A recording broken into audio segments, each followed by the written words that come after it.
Za Podgrineć postigao je Mensur Dževiti, dok je strijelac trećeg gola za Sanjane bio Kaltak. Nakon ove pobjede Podgrineć se nalazi na trećem mjestu prve B lige sa 2 boda manje od drugoplasiranog Olimpika iz Sarajeva. U posljednjem kolu na gradskom stadionu u Sanskom Mostu gostuje Krajišnik iz Velike Kladuše. Ekipa Radničkog 17. Krajiške je također bila ubjedljiva u gostima. Savladala ekipu Bratstva u Travniku visokim rezultatom od 6:1. U posljednjem kolu u subotu Zdenjani se sastaju sa Zelenim Zmajevima iz Tuzle. Hoće li Podgrineć, ukoliko osvoji drugu poziciju u prvoj B ligi Bosne i Hercegovine, igrati u budućoj reorganizovanoj najjačoj ligi Bosne i Hercegovine? Ova odluka nažalost najmanje će zavisiti od zbivanja na zelenom tepihu.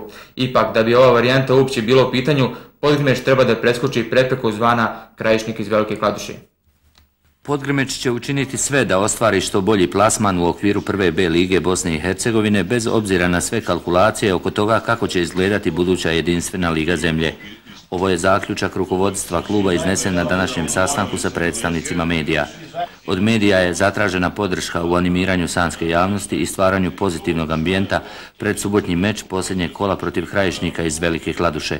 Ukoliko Olimpik iz Sarajeva posrne na gostovanju u Bosanskoj Krupoj, Podgrineć bi pobjedom u posljednjem kolu mogao da osvoji priželjkivano drugo mjesto i eventualno se plasira u jedinstvenu premijer ligu Bosne i Hercegovine. Buduća jedinstvena liga u kojoj će se takmičiti, kako sada stvari stoje, najbolji klubovi iz premijer lige Bosne i Hercegovine i hrvatski klubovi iz prve lige Herceg Bosne brojaće prema zahtjevima UEFA najmanje 16 klubova.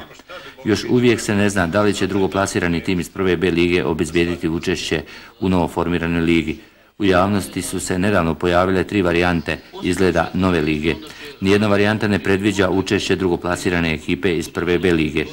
O tome će ipak konačni sud dati radna grupa koju čine predstavnici Nogometnog saveza Bosne i Hercegovine i Nogometnog saveza Herceg Bosne. Ukoliko buduća liga bude imala 18 ili 20 klubova, vrlo je izvjesno sudjelovanje u njoj i drugoplasiranog iz prve B lige. Sigurno je da će u radnjama oko jedinstvene najjače lige u zemlji biti i političko lobiranje i lova u mutnom, što nikako ne ide u prilog sanskom ligašu, obzirom na malu zastupljenost nogometnih radnika sa područja Unsko-sanskog kantona u strukturama Nogometnog saveza Bosne i Hercegovine. Bilo kako bilo, Podgrineć će pokušati eventualnom subotnjom pobjedom nad Krajišnikom zasjesti na drugu poziciju prve B lige Bosne i Hercegovine. Bio bi to svakako najveći uspjeh u istoriji kluba, a odluka o igranju u premijer ligi zavisit će ipak od drugih.